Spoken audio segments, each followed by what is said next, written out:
কদমগাছি বলছে দেগঙ্গা আইএসএফ জিতছে। যেদিন মফিজুল হক সাহাজি তথা মিন্টু সাহাজি সাহেব ফুরফুরা শরীফ থেকে তার নাম অ্যানাউন্স করার পরে ভাঙড়ে ঢুকলো, 30,000 প্লাস ভোটে এগিয়ে গিয়েছিল। আর আজকের দিনে আমি যখন আসছিলাম আমি মাথা গুলিনি, আমি শুধু বাইকগুলো দেখছিলাম। যা বাইক আছে বাইক পিছু 2টো করে ভোট দিলে আজকেও 30,000 ভোট হবে।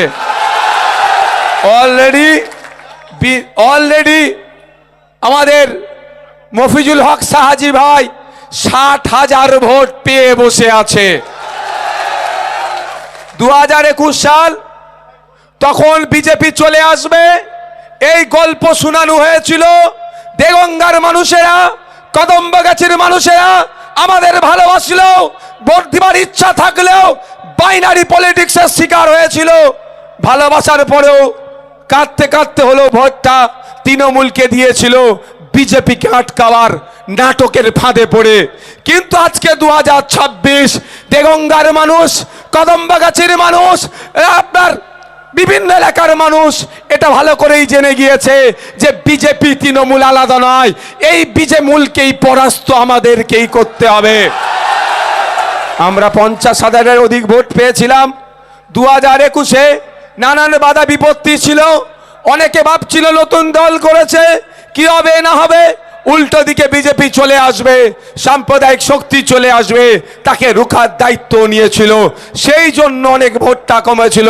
কিন্তু এই বিগত 5 বছর ধরে মানুষের সাথে থেকে, মানুষের পাশে থেকে, সেই তামান্না হতে পারে, তিলোত্তমা হতে পারে, ফেক এসটি/এসসি সার্টিফিকেটের বিরুদ্ধে বা ওবিসি নিয়ে রাজ্য সরকার যে বৈষম্য করছে তার বিরুদ্ধে খামচিহ্নকে সামনে রেখে যে লাগাতার লড়াই সংগ্রাম আইএসএফ এর কর্মীরা তুলে ধরেছে, তাই মানুষ আইএসএফ এর ছায়া তলে দলে দলে আসছে এবং প্রস্তুতি নিচ্ছে দ্বিতীয় ভাঙড় অর্থাৎ দেগঙ্গা থেকে জিতিয়ে বিধানসভায় পাঠাতে হবে। ও, দ্বিতীয় ভাঙড় বললে গায়ে লাগছে? আমি ব্যক্তিগত আক্রমণের পক্ষপাতী নয়, শুধু এতটুকুই জানতে চাইছি, যদি ভাঙড় নিয়ে আপনি এতই চিন্তিত হন তাহলে আমার একটা কথার উত্তর দিন। যাকে বলছে মমতা ব্যানার্জি তুই বোমা দিস, তাকে মমতা ভাঙড়ের মানুষের মাথার উপরে বসাতে চাইছে কেন বলুন? স্বাভাবিকভাবে যাকে national human rights commission notorious criminal বলেছে তাকে ভাঙড়ের অভিভাবক হিসাবে দায়িত্ব তুলে দেওয়ার চেষ্টা হচ্ছে কেন? যাকে দায়িত্ব দিয়েছে তার কাছ থেকে গোলাপের আশা করা বৃথা হবে। যাকে দায়িত্ব দিয়েছে কত সাইজের বোম, কত আওয়াজ হবে সেইটাই তার কাছ থেকে আশা করা চাই, তাহলে তাকে দায়িত্ব দিলে কেন? কেন এত দূর বিধানসভায়, ভাঙড় বিধানসভা নয় 294টা বিধানসভায় তৃণমূলের কি শিক্ষিত প্রফেসর, ডক্টর, শিক্ষিত প্রার্থী ছিল না ভাঙড়ের ওপরে, মানুষের ওপরে চাপিয়ে দেওয়ার জন্য বা তাদেরকে মনোনীত করার জন্য? দ্বিতীয় ভাঙড় বলেছে বলে গায়ে লেগে গেছে, আসলে বুকের ব্যথা লেগেছে। ব্যথার এক্সপ্লেনটা একটু অন্যভাবে করছে। আমরা তো এই ব্যথাটা দিতে চাই, গণতান্ত্রিক প্রক্রিয়ায় ব্যথা দেওয়া হবে। আগামী 29 এপ্রিল আসছে দিন, কোনো কথা হবে না, সকাল সকাল উঠবো, আমরা লাইনে দাঁড়াবো, আমার ভোট আমি দেব, আমার ভোট যদি কেউ আটকানোর চেষ্টা করে আমরা দলবদ্ধ হয়ে ওই দুর্বৃত্তদেরকে এলাকা ছাড়া করিয়ে আমাদের ভোট আমরা দেব। ভুলে যাচ্ছি না হাসানুজ্জামান আমার ভাইয়ের কথা, গত লোকসভা নির্বাচনের পরে তাকে খুন করা হয়েছে, ভুলে যাচ্ছি না, কিন্তু খুনের মামলা এখনো আইএসএফই চালাচ্ছে। আমরা আমাদের কর্মীদেরকে ভুলে যেতে পারি না। হাসানুজ্জামান ভাইয়ের পরিবারকে আপনারা জিজ্ঞাসা করতে পারেন, এই কদমগাছি অঞ্চলেই তো তাই তো আছে, বাচ্চাগুলো আছে, তার পড়াশোনা থেকে শুরু করে সবটাই আমরা ইনাদের পরামর্শ নিয়ে আমরা চালাই।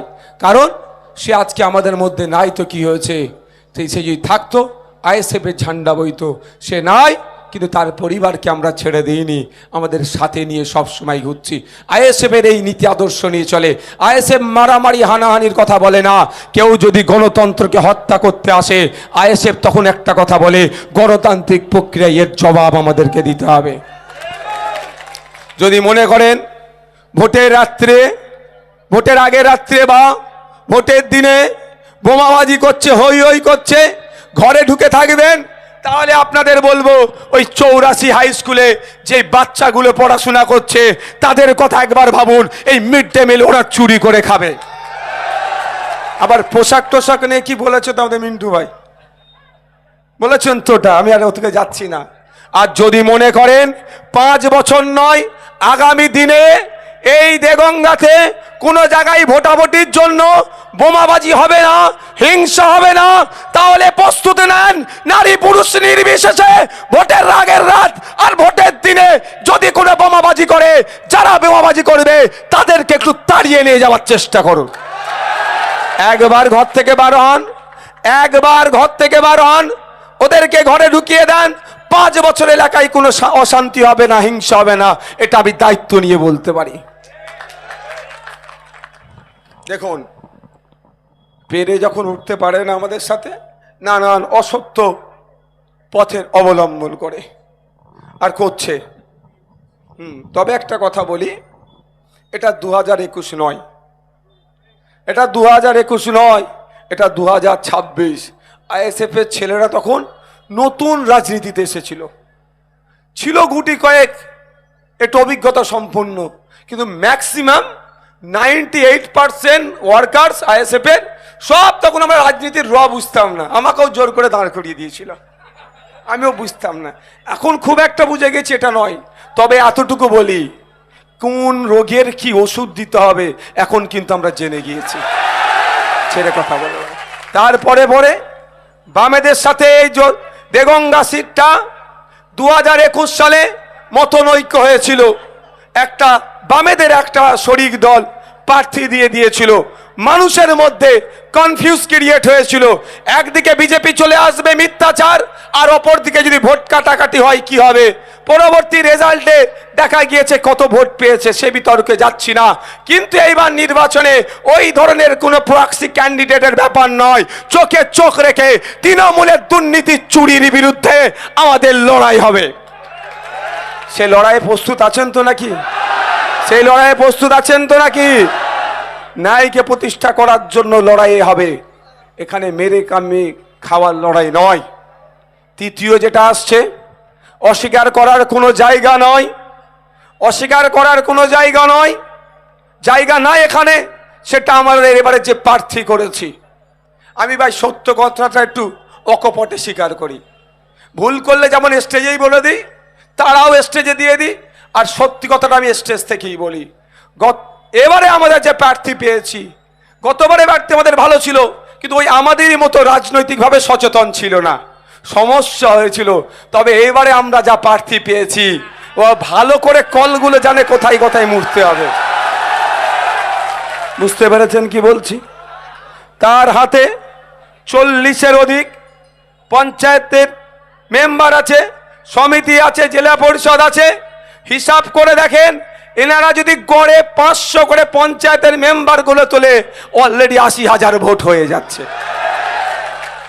আমি হিসাব দিয়ে বলছি যে কেন জিতছে। দ্বিতীয় ভাঙড় হিসাবে নওশাদ সিদ্দিকীর পাশের সিটগুলোতে আইএসএফ এর যে সমস্ত বিধায়ক গুলো বসবে এবারে, তার মধ্যে দেগঙ্গা থেকে একটা বিধায়ক বসবে।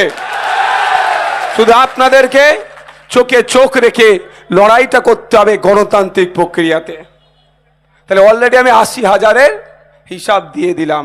এবার পঞ্চায়েত সমিতি আছে, জেলা পরিষদ আছে, আর বলবো না পরে কোনো প্রোগ্রামে যদি আসি সেখানে বলবো। আজকে কিন্তু আমি হিসাব করে দেখলাম 2টো প্রোগ্রাম করেছি দেগঙ্গাতে, জানেন। বিশ্বজিৎ মাইতিদা আমডাঙ্গার ওনার একটা র্যালি ছিল, ওনার র্যালি দিতে দিতে দেখি আমাদের দেগঙ্গার মাফিজুল ভাইয়েরও সাহেবেরও ব্যানার। আমি যে আমাকে কোথায় ঢুকালে, বলছে এখানে 2.5 কিলোমিটার মতো দেগঙ্গা আছে। মানে বুঝতে পারছেন, মেঘ না চাইতেই বৃষ্টি হচ্ছে, এটা সৃষ্টিকর্তার আলাদা দান। ইনিও জানে না, আপনিও জানেন বলুন? আমিও নাই, প্রায় 2 থেকে 2.5 কিলোমিটার ওখান থেকে দেগঙ্গার মধ্যে দিয়ে গিয়ে আমি আবার আমনায় গেলাম। সেখানে লোকারণ্য। ওরাও জানে না যে আমি আসছি, কিন্তু এই মুখে মুখে খবর হয়ে গিয়েছে ভাইজান এই রাস্তা দিয়ে আসছে, লোকারণ্য। ওখানে ঘুরে আমি যতটুকু বুঝতে পারলাম, ওই এলাকাটা 2.5 কিলোমিটার ঘুরে যেটা বুঝতে পারলাম, অন্তত 8 থেকে 10,000 ভোট রাস্তায় এসে দাঁড়িয়েছে খামচিহ্নের চেয়ারম্যানকে দেখতে। ভাই অতটা বেকারও কেউ নয় যে ভোটের সময় এই যখন একদিকে হুমকি দিচ্ছে, ঘর কেড়ে নেবো, বাড়ি কেড়ে নেবো, আবাস যোজনা কেড়ে নেবো, গল্পের হুমকি, সেটাকে উপেক্ষা করে নওশাদ সিদ্দিকী এসছে তাকে দেখার জন্য রাস্তায় দাঁড়াবে। এই ভাই যে দাঁড়াবে, এতটুকুই মনে হয় আমার বিশ্বাস, সে ভোট দেবে বলেই কনফার্ম হয়ে গেছে বলে দাঁড়াবে। তো এই ময়দানে যারা এসছে, এই ময়দানে যারা এসেছে, ও এখানে সার্কাস দেখতে আসেনি, এই ময়দানে এসেছে নিজের জীবনের ঝুঁকি নিয়ে। এই ময়দানে এসেছে কারা? আগামীর বাংলাকে পরিবর্তন করার জন্য। এই ময়দানে এসেছে কারা? দুর্নীতি মুক্ত বাংলা গড়ার জন্য। এই ময়দানে এসেছে যারা যে শিক্ষা দিয়ে চুরি করেছে বন্ধ করার জন্য। এই ময়দানে এসেছে রেশন চুরি বন্ধ করার জন্য। তাই তো নাকি? তাহলে ভোটটা তো অবশ্যই হবে, শুধু নয়। আমি আপনাদের বলছি, আমি আপনাদের বলি, তাহলে 90,000 হলো।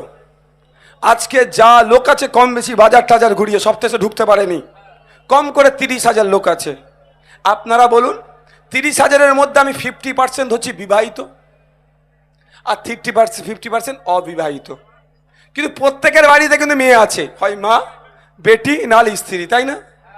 একজন করে যদি আমরা বলি 30,000 ইন্টু, আবার তাহলে ডবল হবে না? 60,000। ওইদিকে 90, এইদিকে 30। আমাদের বাড়ির একটা করে মেয়ে, আমাদের বাড়ির একটা করে মেয়ে যদি আমি ধরি, 90-এর হিসাব দিয়েছি তো, আর এখানে 30 হলো, কত হলো?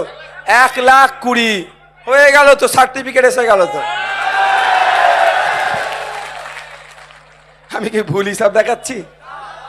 এবার হচ্ছে কথা, কারো র্যালিতে কেন আমি এটা বললাম, এটা যদি তৃণমূলের স্টেজে যেত আমি বলতে পারতাম না। কারণ কি, সবাইকে তো 500 টাকার বিরিয়ানির প্যাকেট দিয়ে নিয়ে আসতো,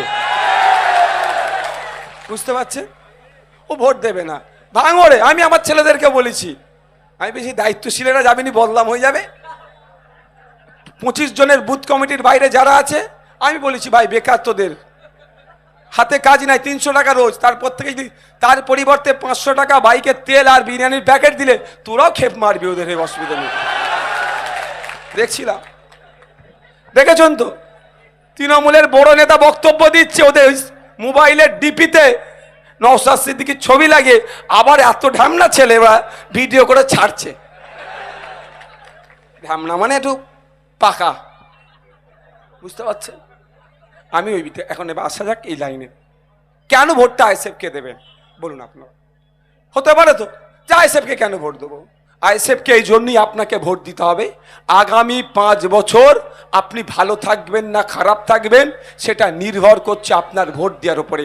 আপনি যদি মনে করেন আপনার আগামী 5 বছরে কোনো তোলাবাজির শিকার হবেন না, আগামী 5 বছরে কোনো কাটমানির শিকার হবেন না, আগামী 5 বছরে স্কুলে শিক্ষক, হসপিটালে ডক্টর, গণপরিবহন ব্যবস্থা থেকে শুরু করে কৃষকরা তার উৎপাদিত ফসলের সঠিক দাম পাওয়া থেকে শুরু করে সরকারি কর্মচারীরা তাদের হকের ডিএটা ঠিক করে পাবে, এবং যারা প্যারা টিচার আছে সমকাজে সম বেতন 2019-এর সুপ্রিম কোর্টের রায় অনুযায়ী পাবে, এবং ইনফরমাল সেক্টরে যারা কাজ করেন তাদের মিনিমাম ওয়েজেসটাও আজকে এই রাজ্যে ঠিক নয়। 700 টাকার উপরে যদি করতে চান তাহলে বলবো অন্য কোনো সিম্বলে হাত দেওয়ার দরকার নাই। মধ্যম গ্রামের ক্ষেত্রে খাম চিহ্ন, দেগঙ্গার ক্ষেত্রে খাম চিহ্ন, বারাসাতের ক্ষেত্রে সিংহ চিহ্ন, এমন করে যেখানে যেখানে আইএসএফ এর খাম চিহ্ন আছে এবং আইএসএফ যাদের সাথে অ্যালায়েন্স করেছে তথা বামপন্থীদের যে যে চিহ্নগুলো আছে, যেখানে কাস্তে হাতুড়ি তারা চিহ্ন আছে, হাবড়াতে এমন করে 294টা সিটে আসুন এগিয়ে আমাদের হাতকে শক্ত করুন, আমাদেরকে জিতান। আগামী দিনে আমাদেরকে ক্ষমতার মসনদে আসুন, দায়িত্ব নিয়ে মায়েদেরকে বলবো, একথা আমাদের কেউ বলবে না রাত 8টার পরে মেয়েরা বাইরে বেরোতে পারবে না, বরঞ্চ এটা বলবো এমন সুরক্ষা দেব আমার মায়ের দিকে, আমার বোনের দিকে, আমার বেটির দিকে মানে কোনো দিকে তাকাওয়ার কারো সাহস থাকবে না। আমি ব্যর্থ হচ্ছি আর মায়ের নামে আমি দোষ দিচ্ছি, বলছে রাত 8টার পরে না বেরোই বাইরে। এটা দায়িত্ব কার? পুলিশ মন্ত্রী। আমাদের যারা পুলিশ আছে এমনি সংখ্যায় কম। আমি অনুরোধ করব, রাগে অনেকে আপনারা পুলিশকে অনেক কিছু বলেন, পুরো মন্দিরের ঘন্টা জানেন ওনারা। যে আমি আমার অনেক বন্ধু বান্ধবদেরকে জেনেছি যতটুকু, কারণ হচ্ছে বিরোধীরাও বলি পুলিশ তুমি উর্দি ছাড়ো এই করে বলি, আবার দেখবে তৃণমূলের লোকরা পুলিশকে দিচ্ছে। তাছাড়া যাবে কোথা? মন্দিরের ঘন্টা কেউ পুজো দিক আর নাই, ওই ঢুকছে একবার করে দেবে না, ঠিক আছে না? পুলিশদের অবস্থা হয়ে গেছে। এত তো মমতা ব্যানার্জি থানা বাড়িয়ে দিচ্ছে, 2.5 লক্ষ শূন্য পদ আছে। একটু খোঁজ নিয়ে দেখবেন দেগঙ্গা থানাতে, কদম্বগাছি আউটপোস্টে একটু খোঁজ নিয়ে দেখবেন কটা অফিসার থাকার কথা, কটা লেডি অফিসার থাকার কথা, তার পরিবর্তে কটা আছে। ওই একজন মহিলা অফিসারকে দেই 24 ঘন্টা, কেন যদি 26 ঘন্টা থাকতো 30 ঘন্টা একটা দিন হতো, মমতা ব্যানার্জি সেটা হয়তো চালিয়ে নিত এদেরকে দিয়ে। তো এটাও তো আমাদের বাড়ির মেয়ে, এটাও তো আমাদের বাড়ির মেয়ে। তো এনারা 8 ঘন্টার বেশি কেন ডিউটি করবে? এই দাবি নিয়েও আমাদের লড়াই হবে। সরকারি কর্মচারীরা হকের দিয়ে জানুন, তাদের বুঝিয়ে দেবার যে লড়াই হবে। সাথে সাথে এই ফেক ST/SC সার্টিফিকেট নিয়েও অনেক নাটক পশ্চিম বাংলায় চলছে, ওর বিরুদ্ধে লড়াই হবে। কেন আপনারা আমাদেরকে ভোট দেবেন? কেউ মনে করতে পারে নওশাদ সিদ্দিকীর মাথায় টুপি মুখে দাড়ি, ও মুসলমান, ও হচ্ছে কি বলে, ওকে ভোট দেয়া মানে মুসলমানদের ভোট দেয়া ভাবতে পারেন। তবে আমি একটা কথা বলতে চাই, পশ্চিম বাংলার বিগত 5 বছরের রাজনীতিতে একবার চোখটা খুলে ভালো করে দেখার চেষ্টা করুন। চোখ দিয়ে শুনলে হবে না, কান দিয়ে দেখলে হবে না, কান দিয়ে শুনতে হবে, চোখ দিয়ে দেখতে হবে যে ফেক ST/SC সার্টিফিকেটের বিরুদ্ধে সব থেকে বেশি লড়াই, সংগ্রাম, সমাবেশ, প্রতিবাদ সভা যেই দলটা করেছে, সেই দলের চেয়ারম্যানের কিন্তু মাথায় টুপি মুখে দাঁড়িয়ে, এটাও তাদেরকে জানিয়ে দিতে চায়। আপনারা শুনেছেন, শুনলে অবাক হবেন, আরেকবার শুনিয়ে দিতে চাই। আমার যারা এখানে SC সমাজের মায়েরা বোনেরা আছেন, বাজার মাইকের আওয়াজ অনেক দূর লাগিয়েছেন, তাদেরকে বলবো ওই শুভেন্দু অধিকারীর হিন্দু হিন্দু ভাই ভাই স্লোগানের ট্যাপে পড়বেন না। একটু গুগলটা করে খুলে দেখুন, 2014 থেকে 2019 সারা ভারতবর্ষে সব থেকে বেশি যদি কারা মার খেয়ে থাকে, সেই জাতিটার নাম হচ্ছে দলিত জাতি। 11,000 তাদের উপর আক্রমণ নেমে এসেছে। হিন্দু হিন্দু ভাই ভাই এরা ভোটের সময় বলে, আর ভোট মিটে গেলে আর বলতে হবে থাক। বুঝতে পারছেন কি বলছে? কি বলছে বুঝতে পেরেছেন তো? পশ্চিম বাংলাতে 22% সংরক্ষণ আছে দলিত হিন্দু ভাইদের জন্য, পিছিয়ে বর্গের ভাইদের জন্য। সেই 22% 100 জনের চাকরি হলে, এই রাস্তাটা একটু ছেড়ে দাও না ভাই, 100 জনের সরকারি চাকরি পেলে 22 জন আমার দলিত ভাই চাকরি বা বোন চাকরি পাবে। কিন্তু খাতাই কলমে 100 জনের 22 জন দলিত চাকরি পাচ্ছে, কিন্তু প্রকৃত দলিত কি? উচ্চ বর্ণের মানুষ। ইভেন মুসলিম, মমতা ব্যানার্জির দলকে টাকা মেরে দেয়, মুসলিম হয়ে দলিত কোটায় চাকরি করছে, উচ্চ বর্ণের মানুষ দলিত কোটায় চাকরি করছে। কিন্তু শুভেন্দু বাবু বিধানসভায় দাঁড়িয়ে হিন্দু হিন্দু ভাই ভাই স্লোগান তুললেও, ধর্মের নামে স্লোগান তুললেও এই গরিব পিছিয়ে বর্গের হিন্দুদের কথা বলে না। তাই ইন্ডিয়ান সেকুলার ফ্রন্ট বিধানসভার মধ্যে দাঁড়িয়ে বিধানসভার বাইরেও এই দলিত পিছিয়ে বর্গের নিয়ে আওয়াজ তোলে।